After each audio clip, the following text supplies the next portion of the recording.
What's up, guys? Unqualified Critics here, and we've got some information from across the arcadosphere, a word I just made up, but I'm going to talk to you about some stuff that's dropped over the last couple days. The first thing is ToeJam Earl Back in the Groove is coming to iiRcade. Well, it's actually here, but I just want to give some credit to iiRcade because I think their communication strategy is very smart. It's not big and over the top or anything crazy. It's just very common sense.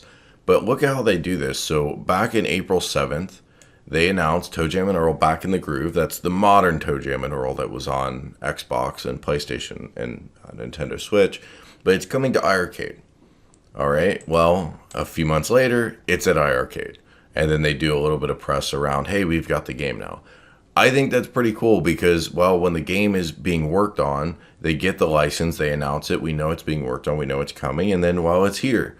A lot of the other arcade companies are either too tight-lipped, you have no idea what they're working on until it comes out, or you know literally everything, including what brand of coffee their employees drink, and they just over-message. So it's kind of one or the other, and I think iiRcade is the best on messaging. I think the other guys could learn a lot from it. And, you know, congrats to the big win, the real home run here is that, well, they licensed ToeJam Earl. They licensed a major gaming property, which is really cool. Now, if I can put my detractor hat on for a minute, these games were made to be long-form plays. These are console games. I've talked a lot about wanting to see modern retro-style games on arcade platforms like iiRcade, and that's exactly what ToeJam Earl and Retromania and some others have delivered. So I'm not complaining about that at all. I think these are brilliant gets for iiRcade.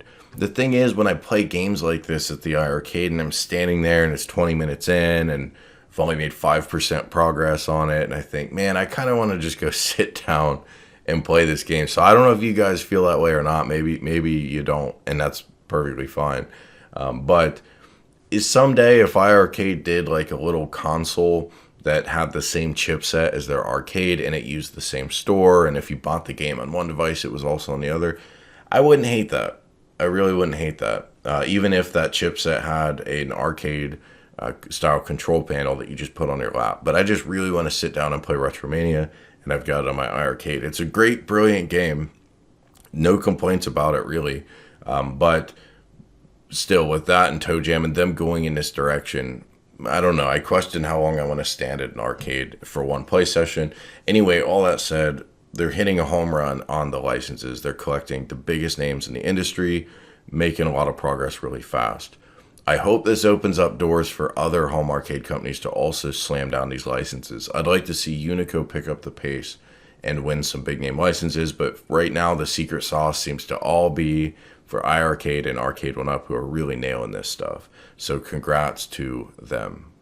All right, next up, let's talk about the Arcade1Up Projectorcade. I did a video on this, and I was really not excited about it. However, it turns out there's actually more information. Check out Regular Degular on YouTube, and he's got the only video I've seen of the actual box. So let's take a look. So there are two things so far about the Projectorcade that were not announced that we now know. And the first one you can see here, there are different control panels you can buy and slap into the Projectorcade. I think people knew this was coming, but seeing a picture of this, it's pretty neat. Now, if these are a lot of games packed into these control panels, you know, if this is Street Fighter, but this is really like the 12-in-1 games list, and I don't know that it is, I'm just speculating. But when I see the Atari control panel and I see the trackball, I see the spinner, this is the Atari 12-in-1 Deluxe control panel from the old Gen 1 Arcade1Up. So that tells me we're probably getting 12 games. And if we're getting 12 Capcom games too, I mean, how cool would that be? So this is really a Projectorcade, yeah, but it's a multi-cade, but done with that Arcade1Up twist where it really honors the licensee. It really honors the game, the artwork and all of that.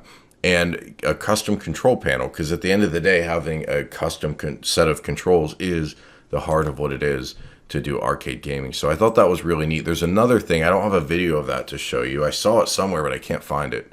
But there's a little switchable restrictor piece that basically you remove the joystick topper and you drop it down in it, and it restricts it from 8-way to 4-way. John D talked about this about a year ago when he was on One Up Weekly or something. And he said, you know, we want to fix this. We have an idea. Well, it turns out they actually did it. I have no idea how well it works. I've not seen it in action, but it was demoed for the Projectorcade. So this is a way that you can play, for example, those Namco titles. Like right here in the beginning, or I guess I'm not at the beginning, but right in this video, if I could figure out how this stupid thing works. This is the intro screen for Dragon Spirit. That's an 8-way joystick game. But then earlier in the video for the Projectorcade, you see, of course, Pac-Man, because everything has to be Pac-Man all the time. That's a 4-way restrictor game. And I don't know if I'm the only one that cares about this, but it does matter. 4-way and 8-way are two different things. They combine the games. That was one of the reasons I wasn't very excited. But it turns out they have this physical hardware that lets you play the games properly. So that's exciting. I don't think we got any of that information from this original QVC listing. Maybe Arcade 1UP should take a page out of iiRcade's playbook and actually properly message this stuff when it comes out.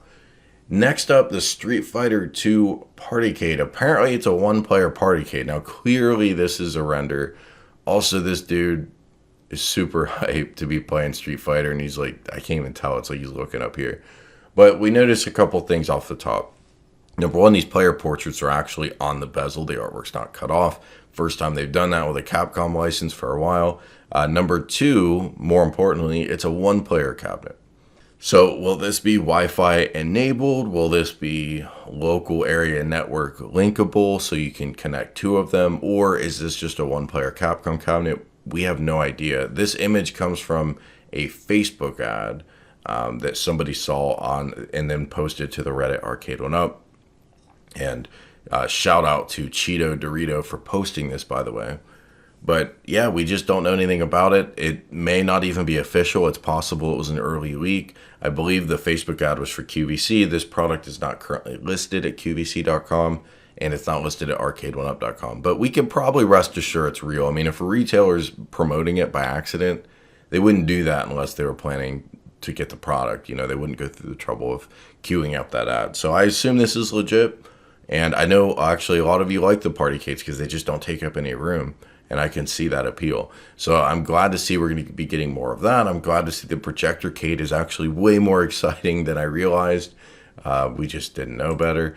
And glad to see iiRcade keep going from strength to strength with knocking down these absolute top tier licenses. Anyway, guys, thanks for watching. Let me know what you think in the comments. Did this move the needle for you on the Projectorcade or not?